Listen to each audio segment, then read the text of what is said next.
Okay, my name is Mary Jane. And you are. I'm a fashion designer. I'm the owner of Mchari's Fashion World. Okay. So tell us, what has the experience here been so far? It's been awesome because at least we've been able to identify what our value and what we have to offer, and then identify the challenges we have assessing the market, and then we've been able to expand and share knowledge on how to bring a reasonable and permanent solutions to some of the challenges we have. So tell us your experience. There was an experience you shared it. Can you share it? Okay, I going into business, a whole lot of people think proving yourself is wrong.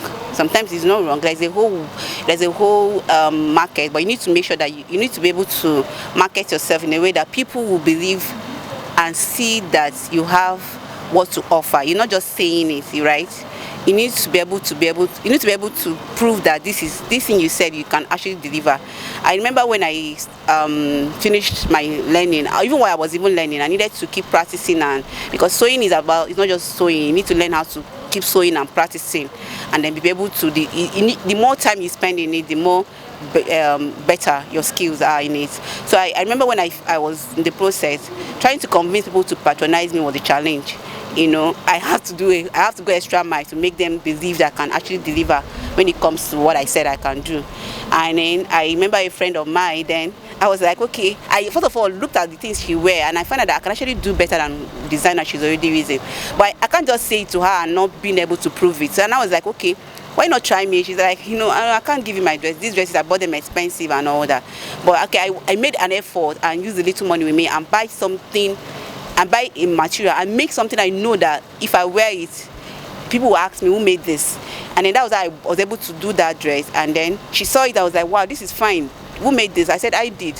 And she was like, wow. So if you can do this, why have you been hiding? I was like, okay, I've been telling you I can do this thing, but you keep saying that, I don't want me to spoil your clothes and all that. And then the next thing she did was to pack all her clothes and give me to make them. And after making them, she was really impressed, and that my cycle, my clients increased, because when she wear them out, people will be like, oh, who made this for you?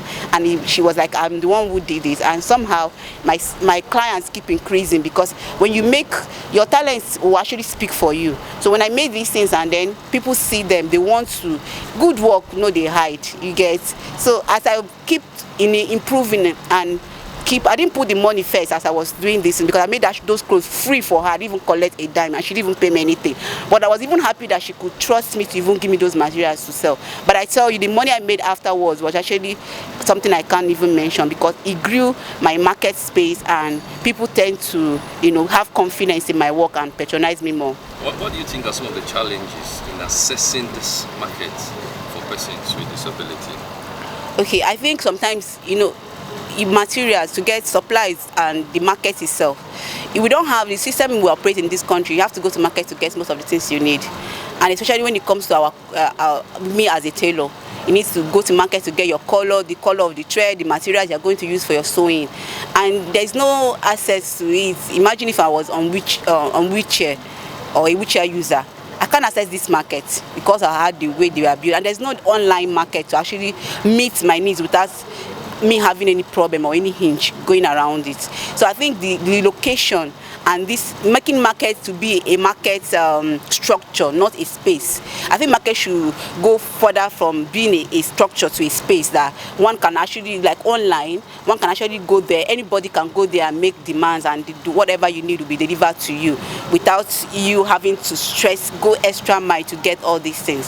So I think the structure is actually one of the challenges too. And then another thing again is trust. Sometimes you even the online thing again, you can actually meet people online and they are fraud. They can't be able to, they will collect your money and you get all this. So there's a whole lot of challenge. If I start mentioning them here, actually the time won't be enough, because in Nigeria here, apart from the fact that person with disability have extra challenge when it comes to assessing something because of the whole other hindrances that affect us because of our disability. Every other person too have the same thing, but our own is extra, because especially, okay, imagine most people don't like even going to market because the market is crowded and all that, and with so much stress and all that. So imagine if person with disability go through all that stress. Now imagine person with disability going extra, especially sometimes you have to face the structures is not really accessible for anybody to just walk in there and get what they want. I think the market should move from just being a structure to a space that one can easily sell and buy their products. Thank you very much.